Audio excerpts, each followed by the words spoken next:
Hello नमस्कार मंडळी, आज आम्ही आळंदी येथे माऊलीच्या भेटीला आलेलो होतो. इंद्रायणीच्या काठेवर हे वसलेलं मंदिर आहे. आधी पुराण काळापासूनच.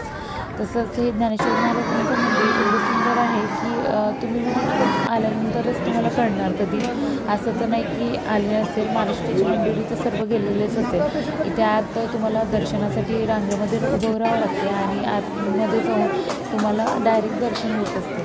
आणि तिथे गर्दी भरपूर तुम्हाला फार वेळेसच पाहायला भेटणार, कारण तिथे सतत गर्दी असते.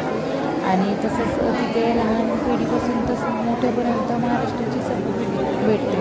आणि आम्ही तिथे मेडिटेशनसुद्धा केलेलं आहे. एवढं छान वाटत होतं.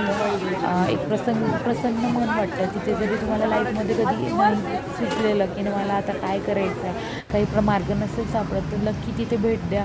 महाराजांची कथासुद्धा ऐका तिथे.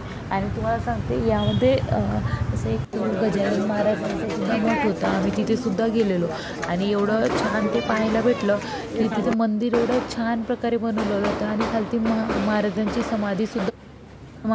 समाधीसुद्धा होती. तिथे तुम्ही पारायण वगैरे करू शकता. आणि ते मंदिर एवढं सुंदर बनवलेलं आहे ना, तिथलं वातावरणसुद्धा एवढं छान भारी आहे ना, तुम्ही पाहिल्यानंतरच तुम्हाला खूप छान वाटणं, मन प्रसन्न होईल. रामकृष्ण हरी.